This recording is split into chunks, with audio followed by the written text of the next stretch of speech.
Assalamualaikum warahmatullahi wabarakatuh. Saya kelompok Deklarasi Juanda akan membahas materi tentang Deklarasi Juanda.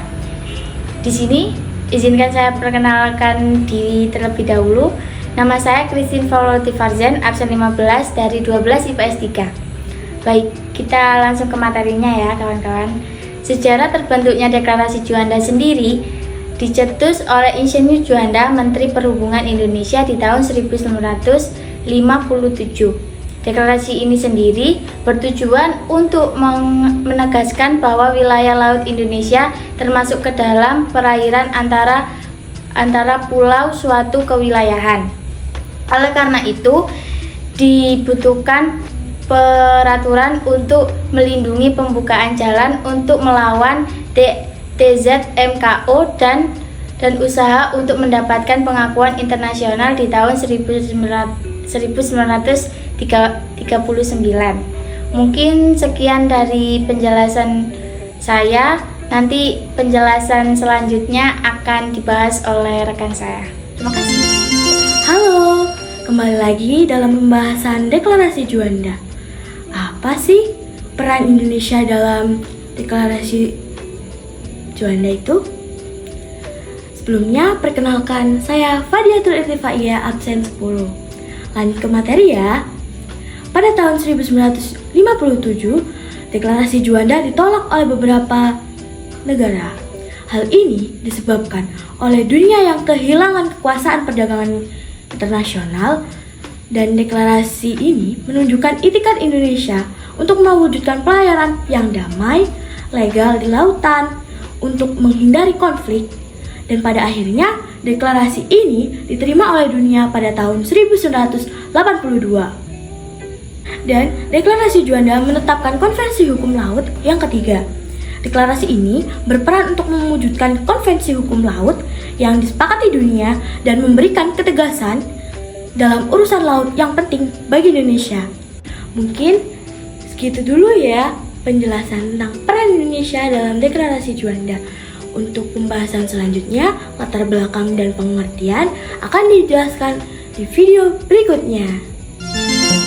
Next, Deklarasi Juanda dicetus pada 13 Desember 1957 oleh Perdana Menteri Indonesia. Deklarasi Juanda sendiri merupakan bentuk perjuangan bangsa Indonesia dalam mempertahankan batas kewilayahan laut, karena di dalamnya terdapat sebuah kesatuan yang dapat dilihat dari aspek politik, pertahanan dan keamanan, maupun sosial budayanya. Jadi, kalian sudah tahu kan pengertian Deklarasi Juanda itu apa? Untuk video pembahasan latar belakang, bisa kalian simak video berikutnya ya. Next, latar belakang Deklarasi Juanda sendiri yaitu berakibat kepada peraturan warisan dari pemerintah kolonial Belanda mengenai hukum laut Indonesia, yaitu TZMKO 1939. Saya akan membahas manfaat dari Deklarasi Juanda. Antara lain, ditetapkannya batas laut Indonesia, diantaranya laut, yaitu merupakan pulau laut bebas. Setelah Deklarasi Juanda, laut tersebut menjadi laut teritorial dan Indonesia memiliki zona eksklusif sepanjang 200 mm dari garis pantai. Dan tujuannya adalah satu, untuk mewujudkan suatu wilayah negara Indonesia menjadi negara yang utuh. Yang kedua, menentukan laut wilayah Indonesia yang sesuai dengan asas kepulauan. Yang ketiga, untuk mengatur lalu lintas, layaran yang menjamin keamanan dan keselamatan untuk negara Indonesia. Halo teman-teman, di sini saya akan membahas mengenai dampak negatif dan positif Deklarasi Juanda sesuai dengan yang ada di PowerPoint ya. Yang pertama yaitu dampak positif, ditetapkannya batas laut Indonesia, di mana laut-laut yang ada di antaranya pulau-pulau Indonesia ini merupakan suatu laut bebas. Dan setelah terjadinya Deklarasi Juanda, laut-laut tersebut menjadi laut teritorial. Poin yang kedua yaitu Indonesia berhasil menguatkan kedudukannya sebagai negara kepulauan yang sangat cocok.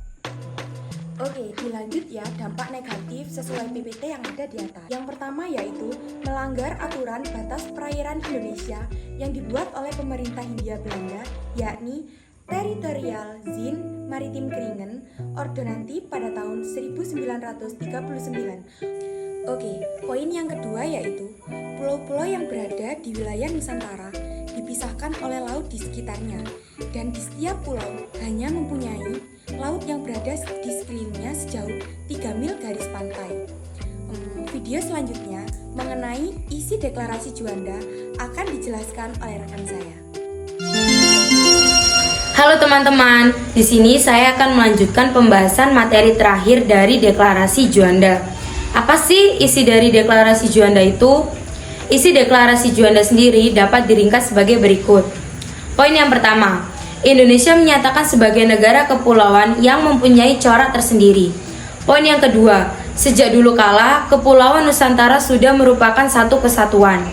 Dan poin yang ketiga, ketentuan tentang ordonansi yang dapat memecah belah keutuhan wilayah Indonesia. Dari 3 poin berikut, termasuk isi dari deklarasi Juanda. Baik, sekian pembahasan materi terakhir deklarasi Juanda dari kelompok kami. Apakah ada saran maupun kritik yang ingin disampaikan? Dan bila ada pertanyaan yang ingin ditanyakan tentang deklarasi Juanda itu sendiri, kami persilakan. Terima kasih. Masuk ke sesi pertanyaan. Apa pengaruh besar deklarasi Juanda terhadap wilayah Indonesia? Baik, terima kasih atas pertanyaannya. Di sini saya perwakilan kelompok dari deklarasi Juanda akan menjawab pertanyaan berikut. Pengaruh deklarasi Juanda sendiri bagi wilayah Indonesia adalah wilayah laut kepulauan Indonesia sepenuhnya menjadi wilayah Indonesia. Indonesia memiliki kedaulatan penuh atas wilayah ini yang sebelumnya terbatas hanya 3 mil dari pantai wilayah daratan Indonesia itu sendiri. Setelah diumumkannya deklarasi Juanda, bagaimana kondisi wilayah Indonesia dan belum juga diakui oleh internasional?